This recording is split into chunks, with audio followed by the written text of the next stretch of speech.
Okay, today I'm going to show you how I do throttle safe. The way it works is I press and hold the two back buttons for a second and a half, and that toggles the throttle on and off. And I put this on all my electric models because you don't want to inadvertently bump your throttle stick while you're carrying your model to the flight line or whatever and have the motor going. So the way it works is I press and hold the two back buttons. You see how my throttle's active? Throttle disabled. And then press and hold it and it goes off. And this way it's very unlikely that I would accidentally turn my throttle off while I'm flying. Now the way I do this is I use logical switches. So the first one, it's called both buttons, and this detects both buttons and the back being pressed and held for a second and a half. So the function is and my value 1 is the I button pressed, value 2 is the J button pressed, and the delay before active is a second and a half, and there is no delay before inactive. The second one is a sticky that I use as my throttle cut.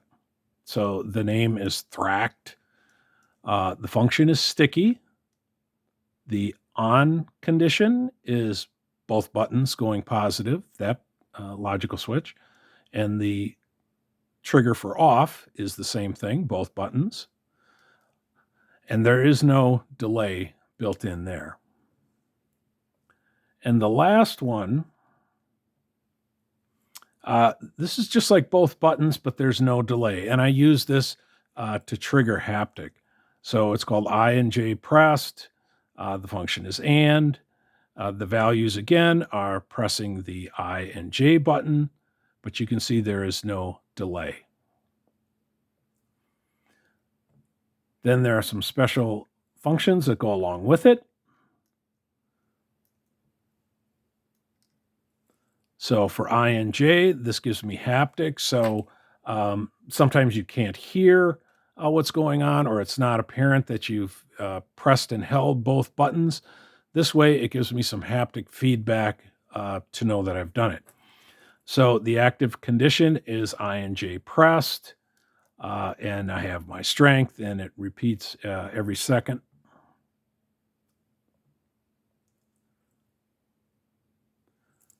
The next one plays audio when the throttle is active. So the active condition is Thract, and it plays the file throttle active.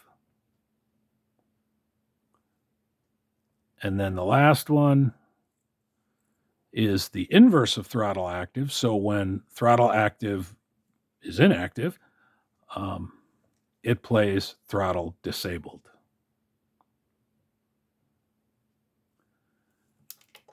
And the last piece is in the mix.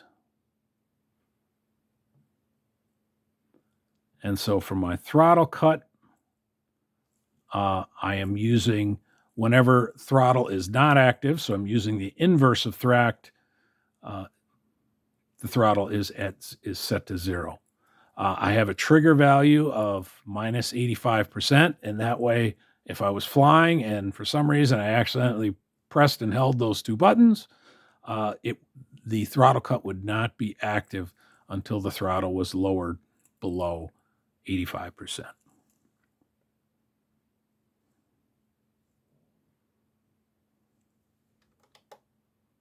So again, the way it works,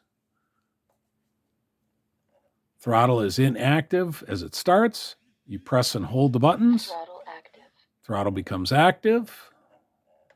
And when you land and you're done and you're ready to go up to your model and take your battery out, Throttle disabled. You can disable the throttle, and then you can safely work with your model, and you don't have to worry about the prop being switched on. The one other thing I wanted to mention on this is that throttle act logical switch. I use that one to turn on and off my logging. So I'm only logging while the throttle is active. And also I have it reset my telemetry. All right, that's it.